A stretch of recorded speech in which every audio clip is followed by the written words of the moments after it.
D'abord, qu'est-ce que je me dis?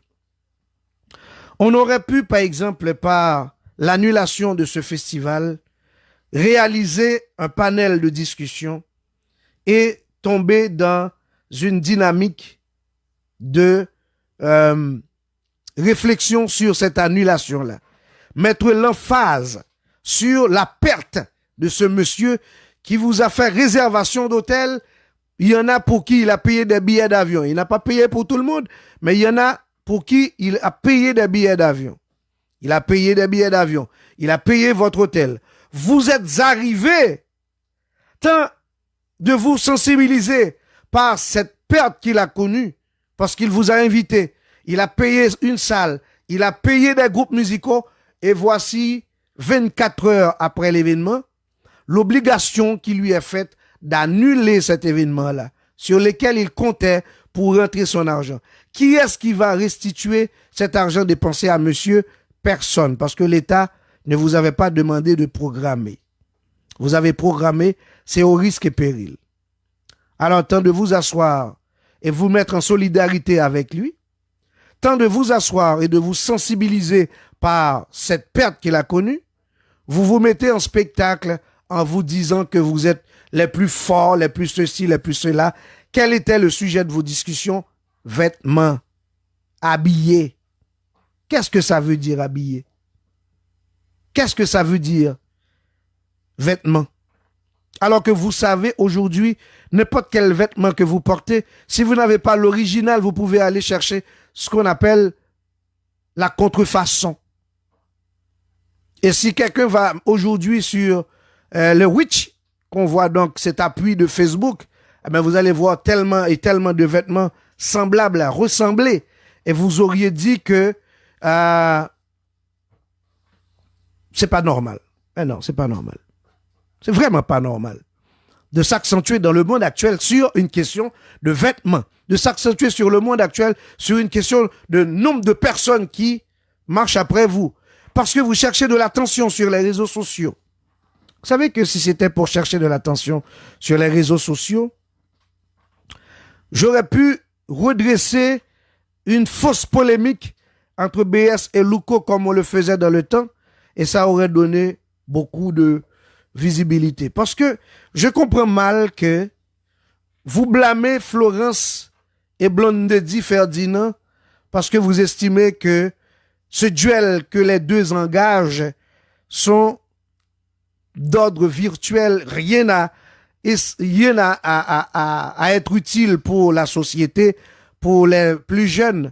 Vous dites que vous n'aimez pas ce type de duel entre Florence et Blondedi Ferdinand, mais aujourd'hui, qu'est-ce que vous cherchez à faire? C'est exactement la même démarche que vous essayez de faire. Essayez de dresser un conflit entre vous et... J'ai passé mon temps à entendre ça et j'ai eu de la peine. Vraiment, j'ai été touché jusqu'au fond de moi parce que je sais que ces jeunes que j'ai vus venir quelque part qui ont eu une certaine assistance de moi peuvent encore aujourd'hui reconnaître que même s'il y avait prétexte de polémique BS et locaux dans le temps, mais on ne se rabaissait pas à ce stade-là pour parler de vêtements, pour parler de koto dormi, sans manger, koto rété, sans yé, qui ont habillé de bagages comme ça. Non, on ne faisait pas ça. C'était pas ça notre manière de faire. Notre manière de faire, c'était, voici, si Luko a New Look, moi j'ai Zinglin, si Luko a Zinglin, moi j'ai New Look. Et puis, on essaie de travailler pour voir où est-ce que ça va être dans le sens de résultat de nos travaux de micro. Mais c'était pas de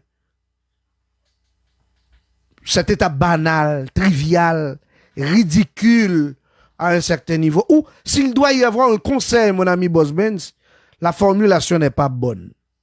Parce que ce que tu dis devrait être plutôt un témoignage des autres, mais pas toi. Tu devrais laisser les autres parler et te faire des compliments. Par exemple, j'ai vu l'une des choses que tu portais et je disais, effectivement, tu jeune chez Elberry, tu jeune frère. Parce que il revient aux autres de dire, voici que tu te portes bien, voici qu'est-ce que tu as comme résultat. Tu n'es pas le boss Ben que j'ai connu dans le temps, le serviteur de Dieu, simple, modeste, sous la protection de Thomas Sabat et de Don Cato, avec certainement la couverture de Monsieur On TV, Serge Gonzalez, j'ai l'impression que tant d'être progressé par la sagesse, mais tu perds ta sagesse et tu es dans le courant vulnérable. Tu es dans le courant vulnérable. C'est quand on s'expose trop, eh bien, on risque de connaître le drame. On risque de connaître la misère. Parce que finalement, j'ai l'impression que tu te fais ennemi d'un ensemble de gens pour rien aujourd'hui. Donc ça veut dire, si c'est un conseil que tu voulais envoyer, le conseil n'a pas été totalement bien transmis. Et moi, je dis, par exemple, que Guy Wewe, qui, en tout cas, lui, s'est dit, je ne suis pas prêt à me mettre donc aux côtés de ce monsieur Boss Benz parce que je n'étais pas sur son chemin. Je n'avais pas de scène partagée avec lui. Je n'étais pas son collègue ou son collaborateur. Quel type de conflit existe-t-il entre lui et moi? C'est la déclaration de Guy Wewe. Et Guy Wewe estime que ce qu'on dit de lui par rapport à Boss Ben, c'est parce que Boss Ben essaie de l'attaquer. C'est parce que Boss Ben fait des critiques sévères sur lui. Mais, quelque part, il a raison de dire que si vous voulez avoir de son amitié, mais il fallait pas commencer par le critiquer. De toute manière, aujourd'hui, le monde est un petit village. Si on a besoin de quelqu'un, on peut prendre son téléphone pour l'appeler. Si on ne trouve pas son téléphone, on peut lui faire un message par Messenger. Si on ne trouve pas un message de Messenger, on peut prendre le risque et la chance d'appeler l'un de ses proches pour dire, est-ce que tu peux me donner le téléphone de Guy Wewe? Je voudrais lui faire un message. Mais tu n'aurais pas besoin d'aller vers... Écoute, une question de c'est moi, et par ton moi, mettre l'autre en colère. Mais là où je me trouve plutôt choqué de la chose, c'est parce que cette scène qui n'était pas totalement, à mes yeux, quelque chose de bon goût, n'a pas été seulement mise en onde, en live par une seule personne, mais tout le monde voulait en profiter. Pasteur Blasé live, RSF live, et Frédéric Jean-Baptiste live. Junior Rigolo est arrivé aussi live.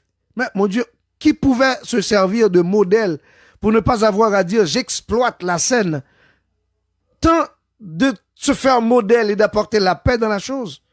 Vous êtes plutôt venu avec votre caméra pour faire effet de buzz. Qu'est-ce que buzz vous donne au lendemain de cette publication, sinon que le blâme du monde? Moi, j'ai vu ça mal. Et quand j'ai vu ça, tout de suite, j'ai pensé à la perte de l'équipe organisatrice du festival de Orlando. Je me dis, voilà, il a dépensé de l'argent, il a fait venir des journalistes. Au lieu que ces journalistes l'accompagnent dans une conférence de presse pour essayer de sensibiliser le monde sur sa perte et finalement traverser la sensibilisation sur le sujet de l'annulation, à savoir coronavirus, eh bien, la discussion s'est tournée dans un spectacle sale entre des opérateurs culturels. Comme si les opérateurs culturels n'avaient que ça à faire. Est-ce que je peux être fier aujourd'hui de mon ami, mon jeune ami, Jérôme Boss Benz?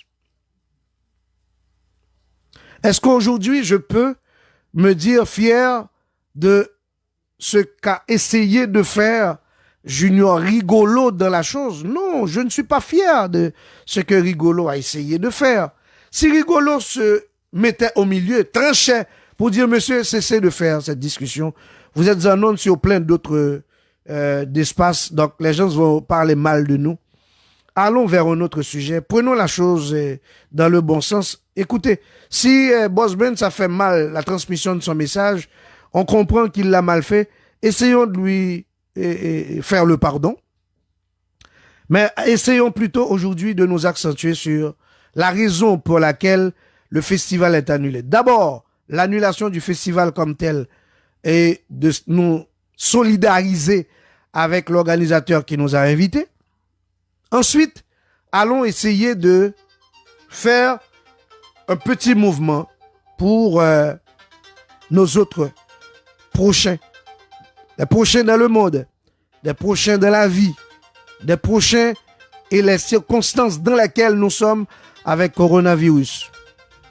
Si on pouvait le faire comme ça, si on pouvait aller vers cet espace-là, si on pouvait faire ce schéma-là, ça aurait été tellement agréable, ça aurait été tellement nice, ça aurait été tellement exceptionnel, ça aurait été tellement...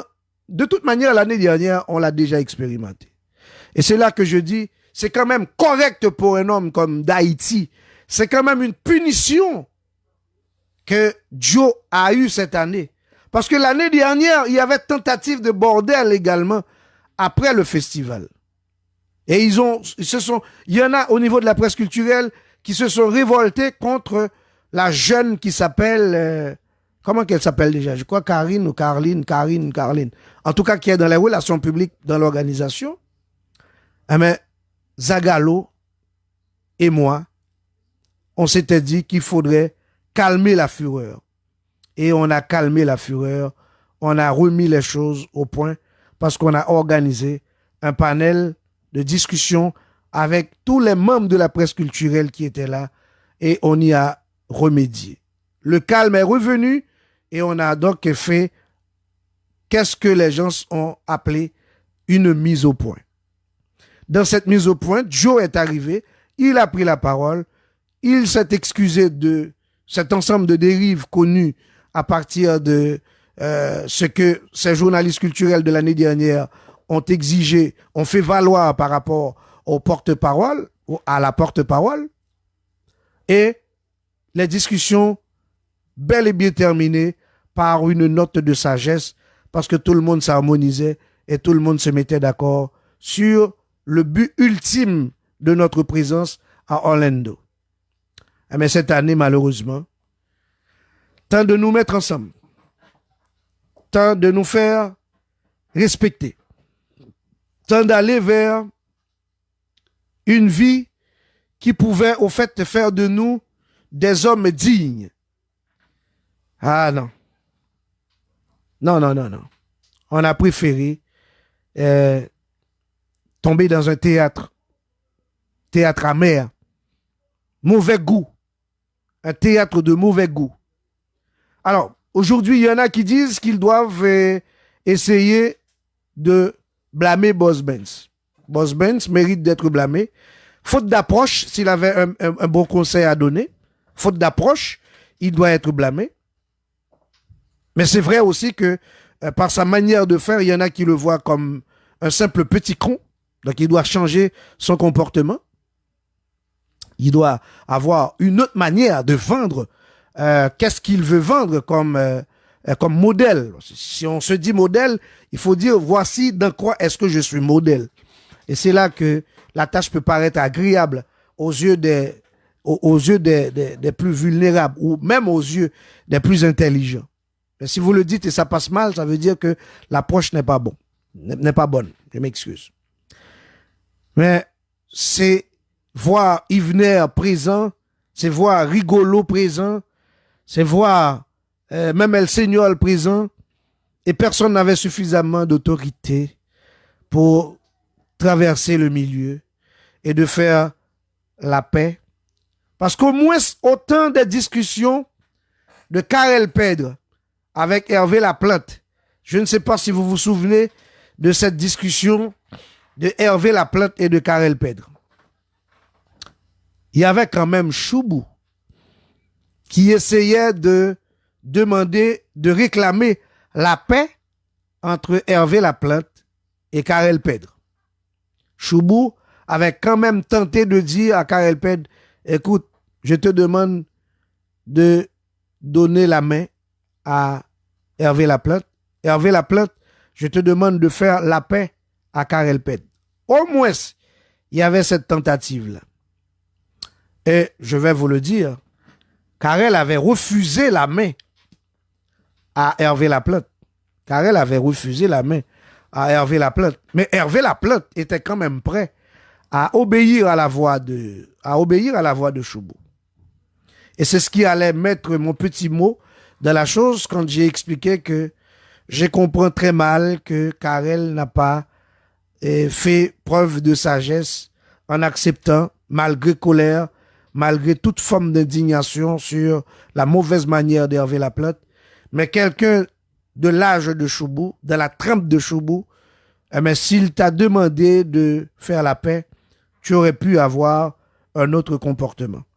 Tu aurais pu ne pas jouer le rôle de faire le jeu d'orgueil et de ne pas dire oui à Choubou. Il a aussi essayé par la suite, ce jeune Karel, de me donner la monnaie de ma pièce parce que j'avais fait la réflexion qu'il aurait dû accepter après la demande de Choubou.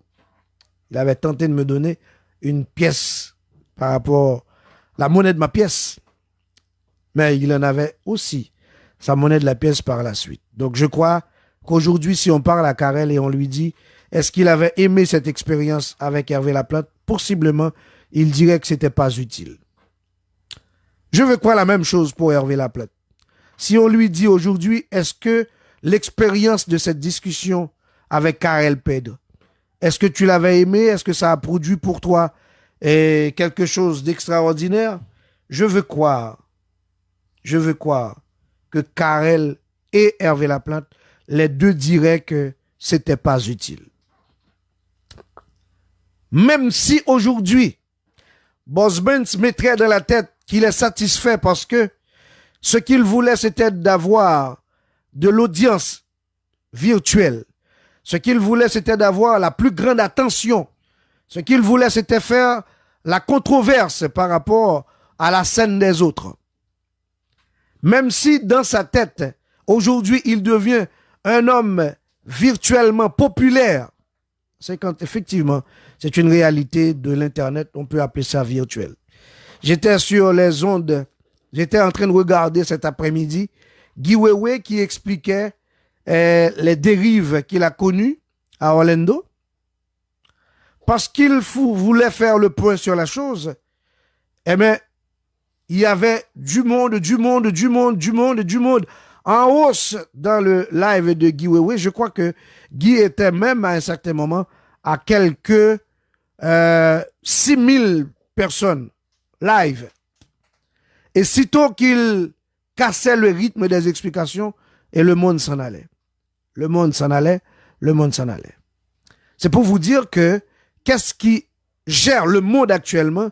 C'est le virtuel. Et dans le virtuel, beaucoup plus de zin, beaucoup plus de conflits plutôt que de l'harmonie. Moi, je crois, par exemple, dans ce que j'ai vendu avec Brigard Anderson et Akenson Belizer Zagalo lors de notre plateforme Breakfast entre nous, avec notre ami Kinkino, on pouvait sentir qu'il y avait une sorte d'harmonie de panel et puis faisant de l'invitation avec les autres. Guy Wewe également était avec nous dans cette plateforme. Je croyais qu'on peut, par exemple, constituer un type de plateforme par le positif pour mettre en valeur notre société, essayer de découvrir le maximum de choses qui pourraient donc être corrigées pour changer la vie de notre peuple, plutôt que tout le temps de chercher de l'attention par le négatif. Plutôt que d'aller par le négatif pour devenir populaire, mais une démarche populaire qui ne donne pas grand-chose, parce que moi, je veux toujours voir le réel de ce que vous dites. Par exemple, si c'est pas le zin que vous aimez, vous, les auditeurs, vous auriez pu dire, écoute, parce que c'est ce type de comportement que ces hommes vendent, moi, je plie bagage, je ne les regarde plus, ou je ne les écoute plus. Mais non, vous aimez ça. C'est exactement ce que vous aimez. J'ai passé mon temps à entendre un homme qui a pris plaisir à dénigrer un artiste qui vit en France. Mais vraiment, quand je vous parle de dénigrement, c'était vraiment malsain d'entendre jusqu'où quelqu'un essayait de démoraliser un autre à partir d'un micro. Démoralisé dans le sens de rabaissement le plus bas jusqu'aux effets de poussière. Il est descendu pour dénigrer un artiste, pour parler mal d'un artiste. Et vous savez quoi?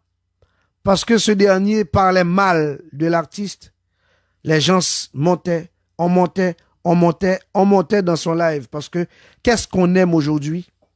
C'est voir des conflits, c'est entendre parler de drame. Comme si drame était la vie.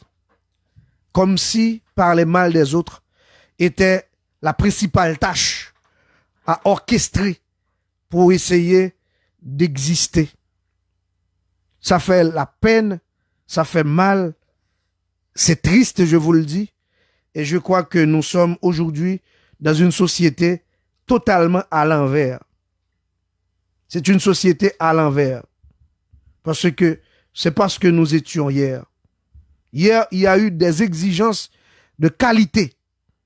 Hier, il y avait une exigence de niveau. Prendre le micro voulait dire savoir réfléchir. C'est pas une question de parler français. Comme certains ont tendance à le dire. Ah, il parle français. Comme si parler français est un problème. Qu'on le dise en anglais, en espagnol, en français ou en créole, c'est la capacité de réfléchir qui faisait valoir le niveau professionnel qu'on était. Par exemple, moi, je sais qu'il y avait Molo Scott dans mon temps de jeunesse pour écouter la radio. Molo Scott faisait ses émissions en créole. Molo Scott faisait ses émissions grand dossier en créole. Mais on voyait que c'est quelqu'un avec une grande culture. Parce qu'il devait faire des recherches. Et en ce temps-là, il n'y avait pas de Google. En ce temps-là, il n'y avait pas de Yahoo. Il n'y avait pas de Hotmail. Il n'y avait pas de Twitter. Il n'y avait pas de Facebook. Il n'y avait pas d'Instagram. Molo Scott faisait ses émissions de grands dossiers internationaux en créole sur les ondes de radio classique. Et il y avait vraiment beaucoup d'écoute, mais également, par-dessus le marché, beaucoup d'estime à ce monsieur Molo Scott pour son choix de sujet, pour la réalité de son émission à la radio. Et il le fait encore aujourd'hui, Molo Scott, grand dossier, et on comprend, c'est comme un homme depuis la nuit des temps, avec une vision sur l'international, parce que c'est toujours grand dossier qu'il fait. Aujourd'hui, je vois un ami qui s'appelle Estimé, qui fait les mêmes choses. Je lui dis bravo, parce que lorsque vous restez à l'intérieur des quatre murs de chez vous, si vous ne savez pas qu'est-ce qui se passe ailleurs, eh bien, vous n'êtes pas en mesure ni en droit de faire quoi que ce soit en termes de réflexion et de débat. Je demande à la personne qui m'appelle mon live. Vous êtes en train de couper mon live. Bref. Dans le gros de la chose, moi, ce que, par exemple, je cherche à faire valoir aujourd'hui, c'est pas parce que vous parlez créole dans une émission que ça veut dire que le niveau est bas. C'est pas parce que vous parlez français également dans une émission que ça veut dire que vous avez un niveau très élevé. C'est l'essence de la chose que vous dégagez qui fait de vous quelqu'un d'extraordinaire. Parce que parler créole, parler français ou parler anglais, si vous ne dégagez pas une bonne chose, ça ne veut rien dire. Alors, monsieur, nous n'avons pas besoin de comprendre n'importe comme argument un tel a parlé français. Comme quoi, parler français devient ça moun yo long jour. Si moun parle français comme d'ado, faut jouer. La dernière fois, j'ai entendu quelqu'un qui parle, ah, nous pas besoin de tout diplôme ça yo. Si en Haïti, nous chita n'a pas de faire diplôme, nous pas besoin de tout diplôme ça yo. Mais qu'est-ce que ça veut dire? S'il y a une valeur que vous devez avoir, c'est d'aller à l'école. S'il y a une valeur que vous devez avoir, c'est d'abord aller à l'école et de subir des épreuves de cette connaissance qu'on vous a partagée pour sortir de l'école avec un diplôme. Aujourd'hui, on banalise un diplôme. Si vous avez un diplôme, c'est pas important. Comment ça? Un diplôme, c'est pas important, monsieur un tel. Mais oui, il vous faut un diplôme. Vous devez avoir le diplôme de votre profession. Le hasard peut vous aider. Mais si vous avez un diplôme, dans quoi que ça dérange au point que ça devient pour vous une sous-estimation dans votre pensée, c'est bizarre. Et c'est grave. C'est grave. C'est pas normal. C'est pas normal. Je suis vraiment touché, peiné par cette situation-là et cette scène-là parce que moi, j'avais tellement d'exigences à me faire avant d'accéder à un micro lorsque j'étais aux côtés de Félix Lamy. Je me souviens des efforts de Richard Holland. Je me souviens des efforts de Riquet Michel, de Regretter Mémoire. Je me souviens des efforts et du savoir de Sandro Dio. Je me souviens également de l'intelligence de Emily Prophète. Donc, il y a un niveau qui vous a été exigé pour accéder au micro. Et ce niveau-là, c'était simplement une question de qui tu es pour accéder au micro, parce que parler au micro, c'est d'entrer dans la maison de tout le monde. La médiocrité n'était pas au rendez-vous. Il fallait respecter certaines normes conventionnelles par rapport à ce que veut dire un micro, ce que veut dire parler à la radio, ce que veut dire être en arrière d'une caméra, parler à la télévision. Ça exigeait une certaine qualité professionnelle. Donc, quand vous me dites que c'est rien du tout, parce que quelqu'un a accepté le sacrifice d'aller à l'école pour devenir professionnel, vous faites vous rabâchez le métier et vous croyez que vous pouvez blâmer les autres dans leurs efforts. Non, je ne peux pas admettre ça. Je ne peux pas tolérer ça.